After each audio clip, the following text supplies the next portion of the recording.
মসজিদ মাদ্রাসা দিকে আমাদেরকে দৃষ্টিপাত করতে হবে। অধিকাংশ মসজিদের ইমামদের বেতন সীমিত, একেবারেই সীমিত। সীমিত হওয়ার কারণে তারা নানান ধরনের অসাধু উপায় অবলম্বন করতে বাধ্য হয়।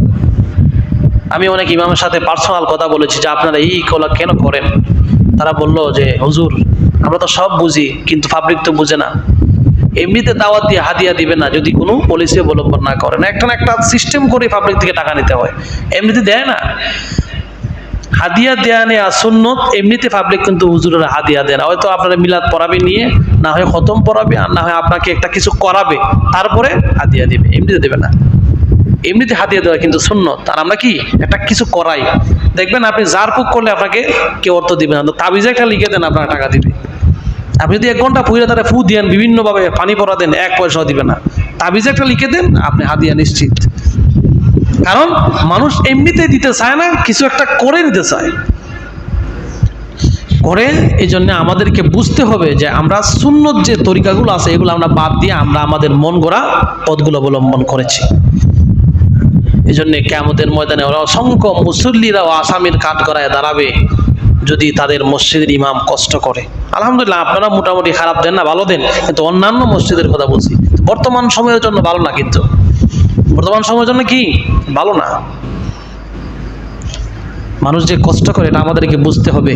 তারপর আরো কিছু বলে নেই, ইমাম এবং মুয়াজ্জিন যদিও তারা শ্রমিকের পর্যায়ে, ইমাম মুয়াজ্জিন কিন্তু সর্বোচ্চ মর্যাদার অধিকারী।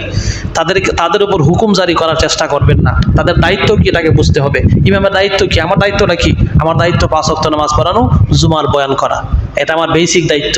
এর বাইরে যদি আমি কোনো কিছু করি, এটা আমার আন্তরিকতা। না করলে কারো ক্ষমতা নেই আমাকে জিজ্ঞেস করে আপনি কেন এটা করেন নাই। মসজিদ জারু দেওয়া, গেট লাগানো, গেট বন্ধ করা, এগুলো আমার দায়িত্ব না। কথা বুঝতে পারছেন? এগুলো যদি আমি আন্তরিকতা করি আলহামদুলিল্লাহ, কিন্তু না করলে আমার যদি কেউ জবাব দিই, তাহলে আপনি এটা কেন করলেন না, এটা আপনি বেয়াদবি করলেন, চরম পর্যায়ে বেয়াদবি করলেন। এগুলো মনে রাখবেন, এগুলা করলে আল্লাহর কাছে জবাব দিতে হবে। এটা আমার দায়িত্ব না। এই দায়িত্বের বাইরে আমাকে কোনো কিছু বলা, ওই ওয়ালা ইউকাল্লিফু মা ইয়াকলিফু, আল্লাহ রাসূল বলছেন যারা দায়িত্বের বাইরে, সাধ্যের বাইরে কোনো কিছু মানুষকে চাপিয়ে দিতে চায়, এরা জুলুম করে মানুষের উপর। এটা করবেন না। তারপর মুয়াজ্জিন, যদিও আমরা দেশের মুয়াজ্জিনে রাখা হয়, মুয়াজ্জিনের দায়িত্ব হচ্ছে আযান দেওয়া এবং বাচ্চাদেরকে মক্তব পড়ানো।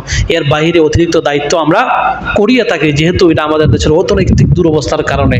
এটাই মুয়াজ্জিন সাহেবেরও মাইনা নেয় এই হিসাবে। কিন্তু তাদেরকে সাফাসাফি করবেন না, আপনি কেন এটা করলেন না, এটা কেন হলো না। মসজিদ আইসা আঙ্গুল দিয়ে ঘষাতে থেকে দুলা আছে কিনা, দুলা পাইলে পরেই মুয়াজ্জিনকে ধমক দে। কি আশ্চর্য, এটা আপনার শিক্ষা? আপনি ভালো মানুষ হলে তাকে সুন্দরভাবে বুঝাই তো বলতে পারতেন। যে কথাটা সুন্দরভাবে বললে হয়, এই কথাটা ধমকের সুরে বলবেন মুয়াজ্জিন সাহেব একটু কষ্ট করে যদি ঝাড়ুটা দেন ভালো হয়, বা একটু কি করলেন ভালো হয়, তাহলে উনিও খুশি হয়, আপনিও খুশি হন। আপনার প্রতি ওনার কোনো ধরনের অভিযোগ থাকবে না। আর ধমক দিয়ে বললে, হ্যাঁ মসজিদ পরিষ্কার হয় না, প্রস্রাবখানা পরিষ্কার হয় না, এই সেই বিভিন্ন ধরনের ধমক সুরে এগুলো যদি করেন তাহলে সমস্যা। আলহামদুলিল্লাহ আপনাদের এখানে এরকম, আমাদের মসজিদ কমিটি না, আপনাদের মহল্লা না না, আপনাদের এখানে এটা নাই। বেশিরভাগ জায়গাতে এগুলো আছে। এখানে তো অন্যান্য মহল্লার মানুষ আছে, তাদেরকে আমি বলছি আলহামদুলিল্লাহ তুলনামূলক এই আশেপাশে অত্র এলাকার মসজিদের মধ্যে, আপনাদের মসজিদে আমাদের যে কমিটি আছে কোনোদিন আমাদের সাথে খারাপ ব্যবহার করে নাই। মিথ্যা কথা বললে আল্লাহ ছাড়বে না, কেউ করে নাই। আলহামদুলিল্লাহ আমরা দোয়া করি তাদের জন্য।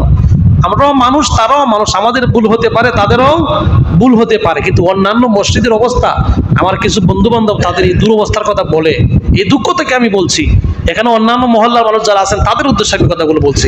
আপনারাও এইদিকে একটু দৃষ্টি রাখবেন, আপনাদের মসজিদ মুয়াজ্জিন ইমাম যেন কষ্ট না পায়। আর ইমাম মুয়াজ্জিনও পাবলিকের সাথে সুন্দর ব্যবহার করতে হবে।